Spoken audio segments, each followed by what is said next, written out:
தந்தையே வேவு பார்த்த உழவு பார்த்த பிள்ளை இருக்குதான்னா இருக்குது.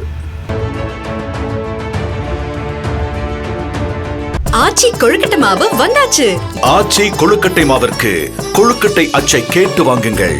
இப்போ நீங்க பொதுக்குழு நேற்று அறிவிச்சிருக்கீங்க. அதே வேளையில திரு அன்புமணி ராமதாஸும் வர 9ஆம் தேதி பொதுக்குழு பாட்டாளி மக்கள் கட்சின்றது நான் உருவாக்கிய கட்சி. வேர்வை சிந்தி 96,000 கிராமங்களுக்கு சென்று வியர்வை சிந்தி வளர்த்த கட்சி. வேறு எவரும் அதற்கு உரிமை கொண்டாட முடியாது. இன்னொன்று, நான் 17ஆம் தேதி பொதுக்குழு அறிவிச்சிருக்கிறேன். என்னால் செயல் தலைவர் என்று சொல்லப்பட்ட அவர் 9ஆம் தேதி பொதுக்குழு சொல்கிறார். அது கட்சி விதிகளுக்கு புறம்பானது. பொதுவாக ஒரு பொதுக்குழு கூட வேண்டும் என்றால், கூட்டப்பட வேண்டும் என்றால் 15 நாளைக்கு முன்னாலே பொதுக்குழு உறுப்பினர்களுக்கு அறிவிக்கை அனுப்ப வேண்டும். ஆனால் நான் முறையாக 17ஆம் தேதி இந்த பொதுக்குழுவை அறிவித்திருக்கிறேன். அதனால் வேறு எவரும் பாட்டாளி மக்கள் கட்சி பெயரிலோ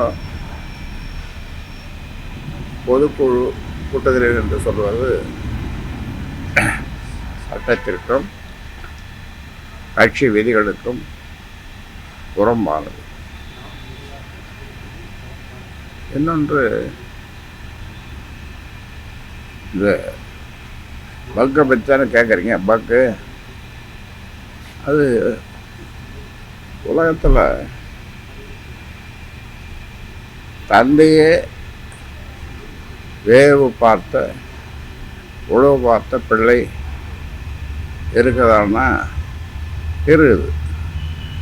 அது என்ன வேவு பார்த்துருக்காங்க. அது மாதிரி இது சம்பந்தமாக காவல்துறையிடம், விழுப்புரம் மாவட்டம் கிளியனூர் காவல்துறையிடம் இன்ஸ்பெக்டரிடம் அவரை வரவழைத்து புகார் கொடுத்தேன்.